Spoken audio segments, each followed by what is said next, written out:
As you can see, I've started this drawing. Basically, what I'm doing with all the drawings on this DVD on how to draw fabric is projecting them first. And the reason why I'm doing that is because this drawing, this DVD is not about life drawing. It's about how to draw fabric. So I'm just kind of going about this thing as if I was doing it for an illustration job, and not so much like life drawing. Maybe on one piece of fabric today I will like life draw like a little bit, but for the most part I'm projecting this, and I'm just using an opaque projector to project, nothing complicated. Okay, so now what I'm going to attempt for you here is I'm going to attempt to do a quick 20 to 25 minute of this piece of fabric, so you can see me do it kind of from like start to finish without doing like a demo drawing. So now what I'm doing here is I'm just drawing that big shape of shadow.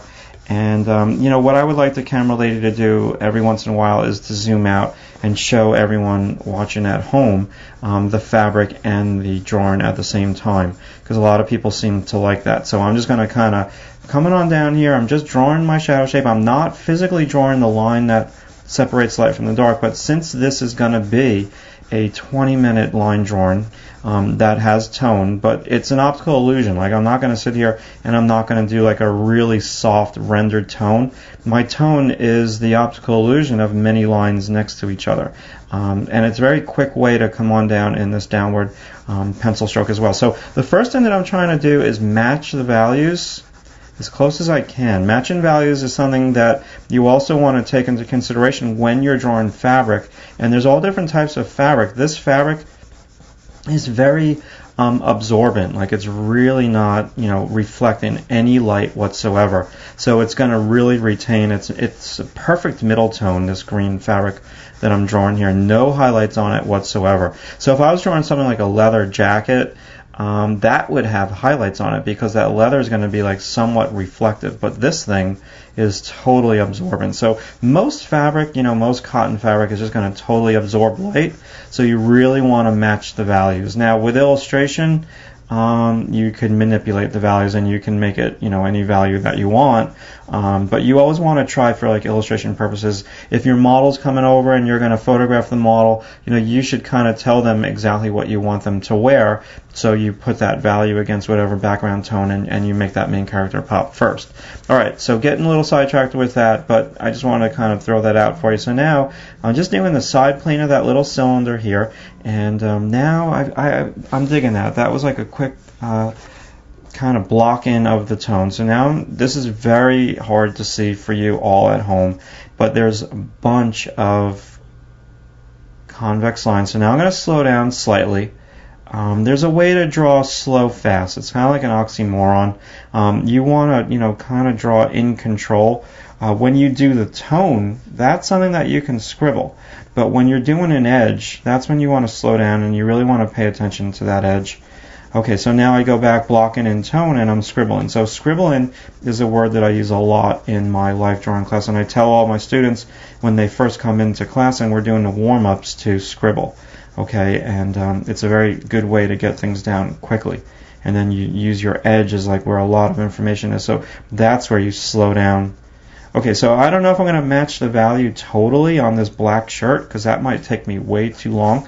Okay, so now just shaking my hand out, and with what am I using here drawing today on this DVD? I am using my classic black Coal Erase pencil put out by Prismacolor, and it's just simply their colored pencil that you can erase with, slightly you can erase with, and I'm using smooth Strathmore Bristol paper, okay, with no tooth on it. Tooth would be the vellum, and I just really like, you know, the Bristol, Strathmore Bristol, because the finished drawing has a beautiful like effect to it.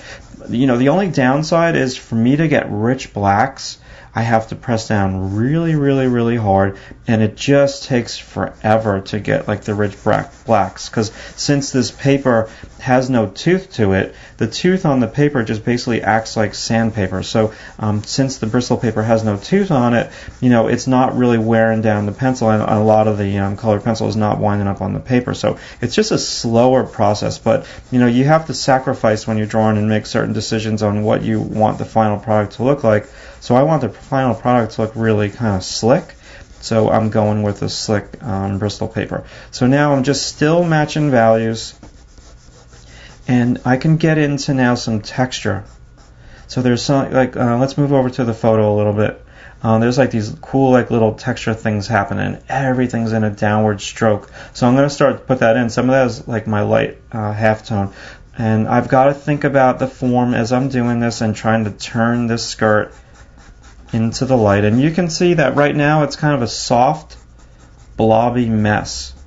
But it's my job right now as the artist to kind of chisel this, and now to start to add some texture to the skirt. And the texture is what's going to make it look like fabric. And texture is nothing more than the direction of your pencil stroke. But first let me just, before I go nuts with the texture, let me just keep going with matching values, okay? Because matching values is a real big thing. And I'm going to just kind of wing this drawing. I'm just going to try to get this thing done for you.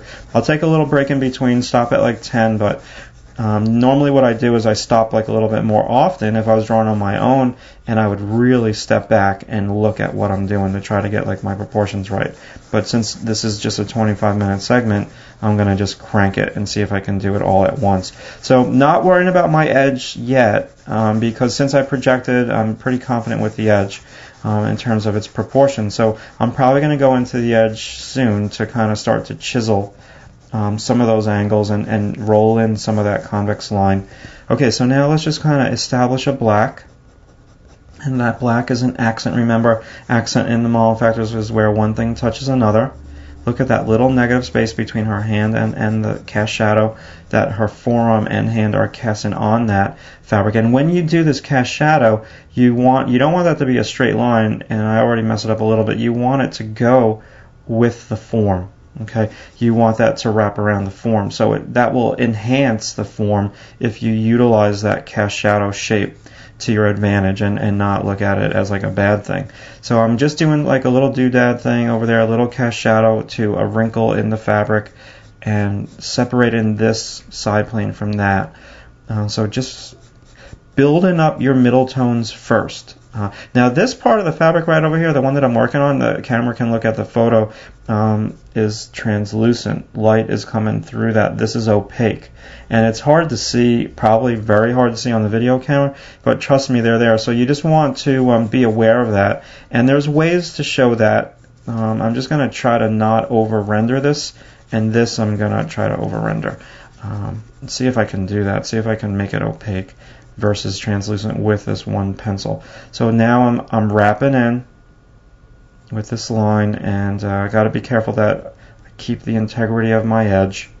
Let's get rid of this white, and let's get rid of the white over here, and a couple of convexes that roll in and that kind of crease. Okay, so you want to know the difference between like wrinkles and the form. And the wrinkles, you can't get away from it. They're in most pieces of fabric. So I want to just try to show minimal wrinkles. I think it enhances the fabric. Okay, so let's just keep scribbling, and now I'm going to keep with the vertical strokes. So I'm using long pencil strokes. I'm trying not to do choppy chicken scratch pencil strokes. Another thing that I always try to get my students out of. So, you just want to go long. You want to think really long. Longer is graceful. It's going to make your drawings look a little prettier, and then you can combine that with some areas that you do the short, like little chicken scratch lines. Okay, so let me just kind of establish that side plane over here of that cylinder, and I'm going to kind of come in on a diagonal and trash that white. So I'm making my darks dark and making my lights lighter, at least I'm trying to. So this is the big form shift, like right here. So let's just scribble this center of her butt, and then we're going to wrap around to the side plane of her butt. So I'm scribbling here because I want to just make sure that I'm in a little bit more of control with my pencil strokes. And I'm just going to primarily focus in on this skirt right now. And this is the lightest light on the green skirt right here where I'm working, because that's top plane / side plane of her butt. And now this is a little bit more back plane, but it's still top plane.